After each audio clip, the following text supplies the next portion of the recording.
इस बात पर ना मुझे छोटी सी कहानी याद आ जाती है, मैंने सुनी थी, बहुत बेहतरीन है। कि कहते हैं कि एक पेंसिल थी और एक रबड़ थी, रबड़ और पेंसिल। हाँ वो ना आपने सुनी हो, बट मुझे बहुत बेहतरीन लगी वो स्टोरी। मेरी नहीं है, जिसकी भी है, उसने जिसने कही है बहुत अच्छी कही है, मतलब बहुत बेहद खूबसूरत कही है कि एक पेंसिल थी और एक रबड़ थी। अब पेंसिल और रबड़ एक दूसरे के दोस्त थे, बहुत गहरे दोस्त थे।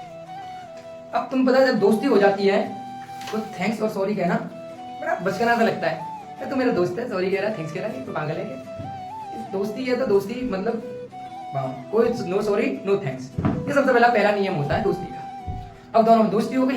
अब क्या हुआ, अब पेंसिल जैसे कुछ लिखती तो रबड़ क्या करती, उसको मिटा देती। लेकिन कंडीशन क्या थी, रबड़ जैसी मिटाती पेंसिल उसको देखती। पेंसिल एक दिन उससे सॉरी बोलने लगी, सॉरी, तो फिर दोस्ती तोड़ दी तूने, ना लगे कहते तू तो दोस्ती तोड़ रहा है तुम्हारी। हमने कहा था नो सॉरी नो थैंक्स, ये बिल्कुल नहीं होना चाहिए। मैंने बोला यार मैं सॉरी इसलिए बोल रहा हूँ, पेंसिल बोली रबड़ से कि मैं सॉरी इसलिए बोल रहा हूँ।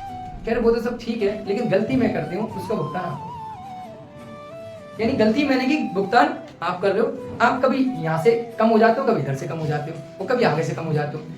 गलती मैं कर रही हूँ लेकिन कम आप होते हुए जा रहे हो, कभी यहाँ से कम हो गए, कभी यहाँ से कम हो गए, कभी यहाँ से कम हो जाते हो। यानी एक दिन ऐसा आता है कि गलती मैं करती रहती हूँ, तुम एक दिन खत्म हो जाते हो। गलती मैंने की, आप मेरी गलतियों को मिटाते मिटाते। यही जीवन में दो तीन लोग होते हैं आपके पेरेंट्स होते हैं, कुछ गुरु होते हैं जो आपकी लाइफ में पूरी लाइफ तक, गुरु तो पूरी लाइफ नहीं चल पाता, कुछ होते हैं जो आप मान लेते हो कि इनके साथ मेरा जीवन है, तो कुछ गुरु कह सकता हूँ। तीसरा पर्सन दो तो माँ बाप पेरेंट्स होते हैं आपके, जो पूरी जिंदगी आपकी गलतियों को मिटाने में अपने आप को खत्म कर देते हैं। और एक दिन जब होता है कि वो आपको आवाज आना भी बंद हो जाती है, फिर आप गलतियां करते हो, फिर आपकी कोई गलतियों को मिटाने वाला नहीं होता एक समय के बाद। मतलब पूरी जिंदगी चिल्लाते हैं ये गलत हो रहा है, आते हैं मिटा देते हैं ये गलत हो रहा है, ये गलत हो रहा है, ये गलत हो रहा है। और ऐसे लोगों को, ऐसे आजकल हमारे बच्चे ना एक फॉर्मेलिटी समझने लगे। तुम क्या जानते हो पापा, तुम क्या जानते हो मम्मी, तुम क्या जानते हो सर, तुम्हारे जैसा तुम्हें क्या पता, तुम जीवन में कुछ ज्यादा बड़े हो। हमें नहीं पता, हमारे दोस्तों को कुछ, हमारे दोस्तों को सब पता है। हमारे 10 दोस्त कहते हैं आज ये करना बहुत जरूरी है, ये जीवन है। उस डायरेक्शन में जा रही है, यहाँ पेरेंट्सों को सम्मान करना तक छोड़ चुके हैं बच्चे।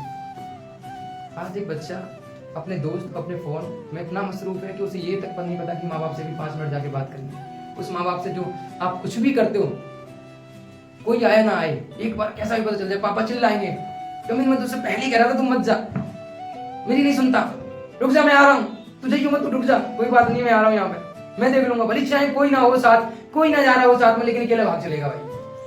जैसे आपको कुछ दिखेगी, कोई भी परेशानी दिखेगी, आप उन लोगों को, ऐसे लोगों को अपनी जिंदगी मतलब की दुनिया में आप ये कह देते हो कि आप क्या जानते हो। वो जानते सब कुछ है, क्योंकि उन्होंने भी आपकी तरह ही कुछ ना कुछ किया होगा जीवन, सब कुछ समझते हैं, तभी तो आपको समझाते हैं। वैसे थोड़ी ना कह देते बेटा, कहते ना पक्षियों के पर देख के समझ जाते किस डाली पे बैठे, कि तुमने जैसी उड़ान भरी थी ना, पहले कह रहे थे एक दिन तो होना ही था आपके साथ में। तो चाहे जीवन में कुछ कर पाओ या ना कर पाओ, पहली बात तो कसम खाओ कि रेस्पेक्ट कम नहीं करनी, रेस्पेक्ट भरपूर होनी चाहिए। जो वो कर सकते हैं ना, शायद हम पूरी जीवन नहीं कर पाएंगे। और वो आवाज जब तक हमारे जीवन शायद रहे, एक रूल्स नियम के अनुसार, तो ये है कि उनकी आयु हमसे कम ही रहेगी, हमारी ज्यादा रहेगी, तो एक समय पे आकर वो भी बंद हो जाती है। तो जब तक मिल रही है ना ये चीजें, गॉड गिफ्टेड चीजें मान के चलो कि ठीक है यार, मेरी लाइफ में कोई है तो सही रीजन, कि मुझे ये तो पता चल जाता है कि मैं गलती कहाँ कर रहा हूँ। उनके चिल्लाने को ये समझ लिया करो कि हाँ हमने कोई गलती तो की है कोई तो गलती तो हम कर चुके हैं, कि उन्होंने आगे में बता दिया चिल्लाया, तो इसका मतलब